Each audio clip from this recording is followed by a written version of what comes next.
I would also like to acknowledge former First Lady Janet Huckabee for being here this morning and your impact on this prayer meeting throughout the years. Thank you for being this morning.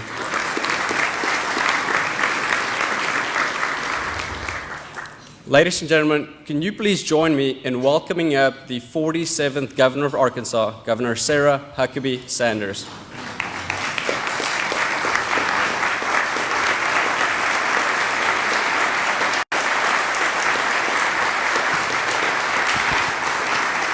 Thank you so much, and good morning.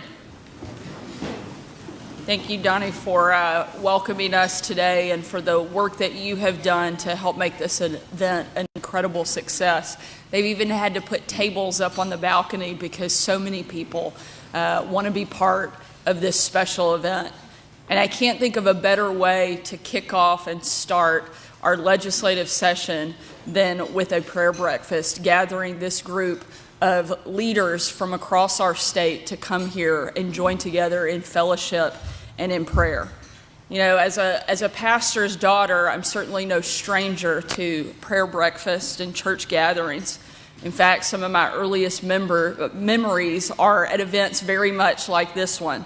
I even had my first office was under my dad's desk at our church in Texarkana, while my office now is a bit bigger and also one that my dad once occupied. I kind of like the old setup a little bit better. There was no pressure in that office like the one I'm in now that I have followed him in, but just tremendous memories of seeing people of faith come together in fellowship, and something that I'm thankful that my parents instilled upon both of my brothers and I to live a life in communion and fellowship with other Christians, and what an important thing that was. Yesterday, I had the opportunity to kick off our fiscal session and give our State of the State address, and joined with a number of legislators, which I'm thankful are here today. During that speech, I had an opportunity to share probably one of the most impactful moments that I've had so far as governor. It was a moment where a group of us gathered together in prayer.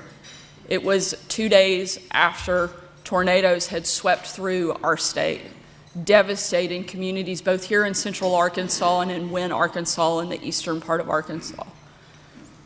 We stepped into a church in Jacksonville that had been absolutely wiped out, devastated by that storm that had blown through only 48 hours before.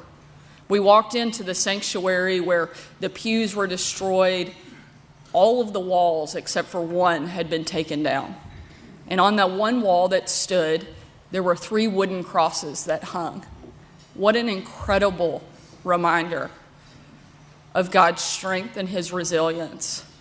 And we gathered together there with the pastor, Eddie Miller, a couple of the local legislators, my husband Brian and I, and we circled up, we put our arms around each other, and we prayed for our state. We prayed for the rebuilding of that church, and we prayed that no matter what comes our way, we will continue to be strong in our faith, we will continue to be resilient, and we will continue to keep fighting for the things that really matter.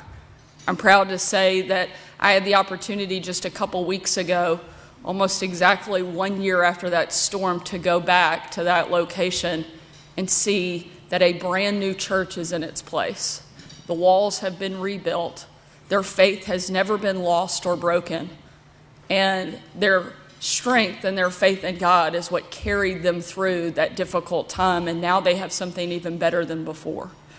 It's just another great reminder of God's answer to our prayers. So I ask today as we come together that we remember the power of God's prayer, and that we never cease to ask for his help, for his wisdom, and for his guidance, and that we will use this moment today to enjoy fellowship with other believers, and that we will take this time to offer our prayers and our thanks to God, and that we will continue to put our faith in what really matters. Thank you so much for being here today. Thank you for allowing us to host this event, and a special thank you again to all of the organizers and our guest speaker, who I'm really excited to get to hear from. Thank you all for being here today. God bless you guys.